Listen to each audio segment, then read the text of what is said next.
বন্ধুরা, এখন প্রেমের বা ভালোবাসার মরশুম চলছে।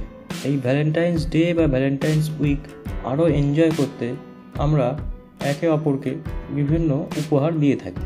মনের মানুষকে উপহার দিতে বা মনের মানুষের থেকে উপহার পেতে আমাদের সবারই ভালো লাগে।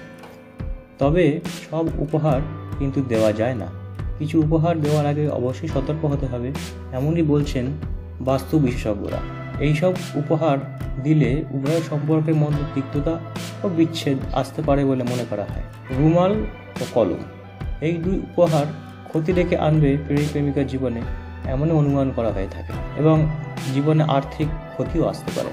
কালো রং অনেক সময় অশুভ বলে মনে করা হয়, তাই উপহার দেওয়ার সময় কালো রং অবশ্যই এড়িয়ে চলবে।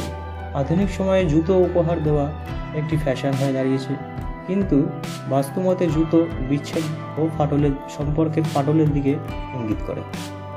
যদি কর্মক্ষেত্রে মনের মানুষকে গিফট দিতে চান, তাহলে কিন্তু বাস্তুমতে ঘড়ি উপহার দিলে উন্নতির জায়গায় অবনতি হতেই পারে। শুনতে আশ্চর্য লাগলেও রোম্যান্টিক উপহার বলে পরিচিত পারফিউম বা সুগন্ধি একদমই দেবেন না, কারণ এই উপহার দূরত্ব তৈরি করে বলে মনে করা হয়। ওয়াইন বা ফলের রস, এর ফলেও আপনার সম্পর্কের মিষ্টত্ব নষ্ট হতে পারে। আজ তবে এটুকুই বন্ধু, পরে আবার দেখা হবে অন্য কোনো বিষয় নিয়ে।